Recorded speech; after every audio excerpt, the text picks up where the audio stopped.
As has been noted by many countries this morning, the U.S. currently lacks an institutionalized mechanism to implement its human rights commitments into domestic policy.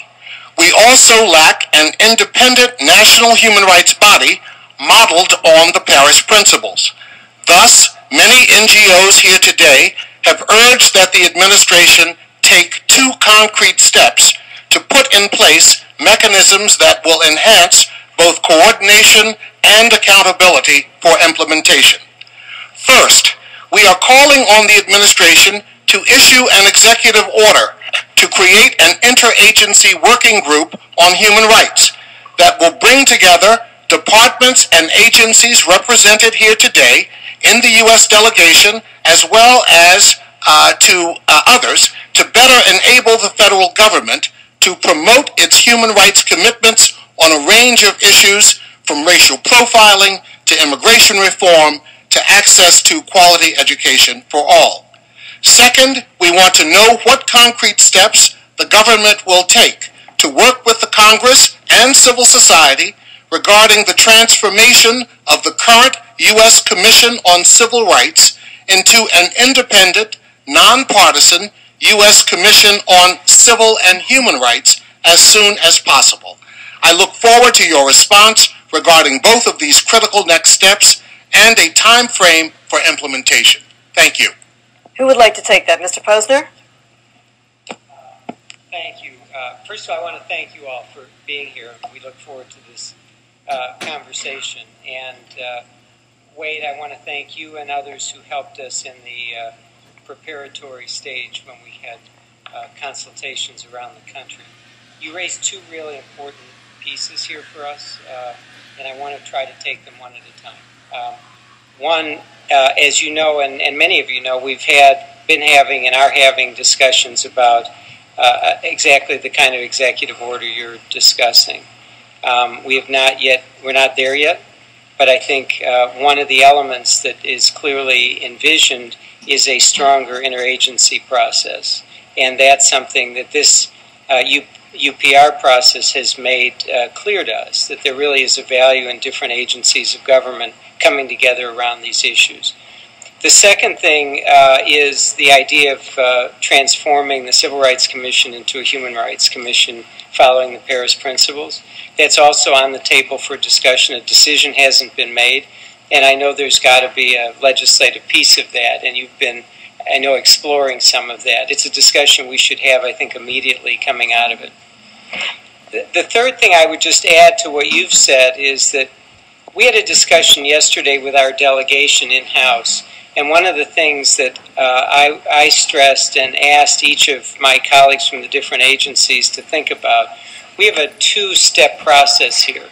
We will get a report early next week from a kind of interim report from this troika, three governments, to the council. And then we have until March to come back and respond and say what we're doing.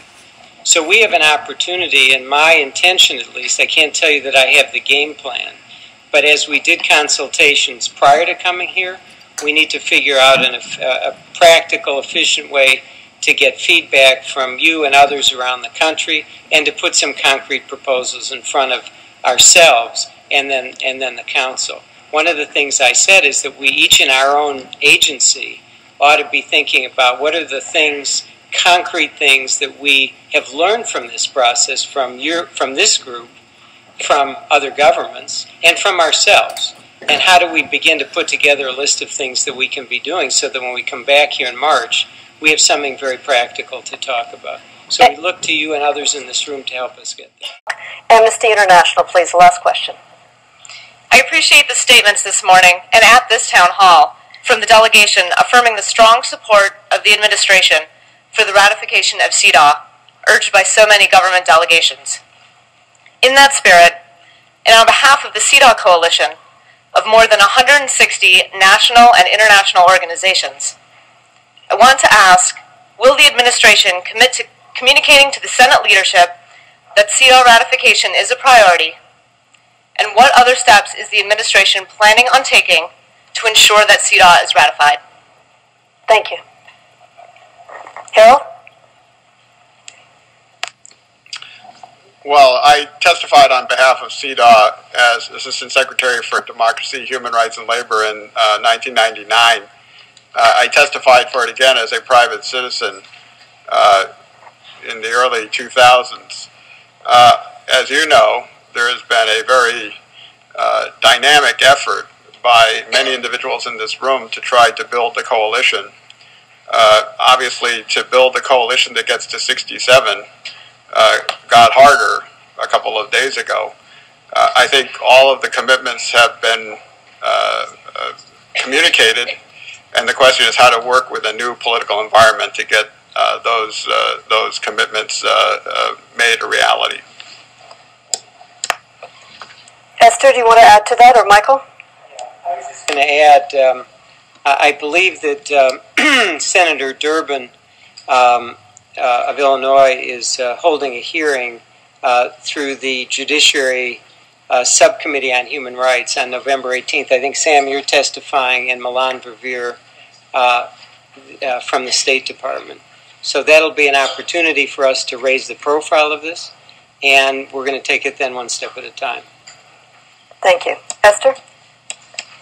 Really, I was just going to comment on that upcoming hearing that indeed advancing global women's issues is a major priority for this administration. Indeed, as we discussed in our presentation this morning, the Secretary created the Office of Global Women's Issues headed by Ambassador Verveer, who will be actively participating in the upcoming hearing just described.